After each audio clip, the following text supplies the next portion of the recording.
নমস্কাৰ, মই আজি এয়া ঔটেঙা এটা ল'লোঁ, মাছ কেইপিচমান ল'লোঁ। ঔটেঙা মাছৰ জোল বনাম বুলি ভাবিছোঁ আজি।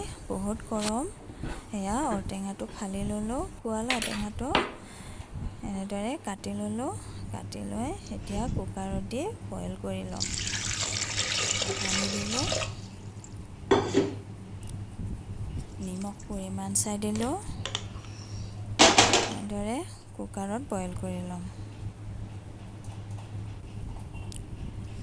এতিয়া মাছখিনিত হালধি সানি, নিমখ, হালধি, জিৰা গুড়ি অকণমান সানি ল'লোঁ। এনেদৰে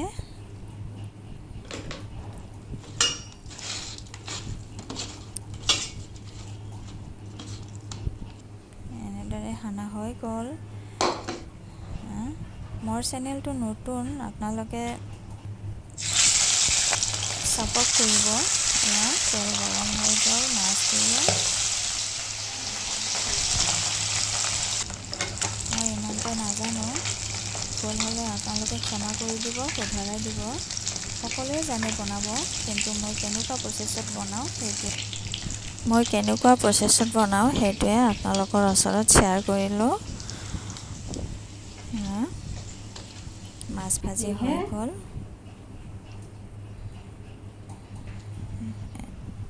এতিয়া মাছ ভজা তেলখিনিতে পিঁয়াজ দিলোঁ, জলকীয়া দিলোঁ, এনেদৰে ভাজি ল'লোঁ। হালধি দিলোঁ। মই ইমান মছলা ইউজ নকৰোঁ, আৰু টেঙাৰ জোলত ইমান মছলা নিদিলেও হয়। মছলা নিদিলেও ভাল লাগে। এয়া বইল কৰি লোৱা টেঙাখিনি দি দিলোঁ। এনেকৈ আদা নহৰুৰ পেষ্ট দি দিলোঁ।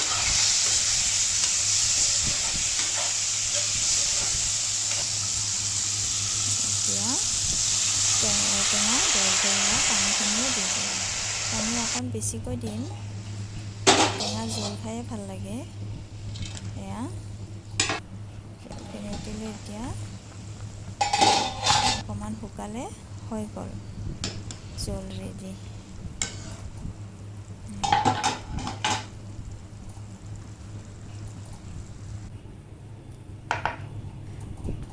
হৈ গ'ল দুপৰীয়াৰ সাজ।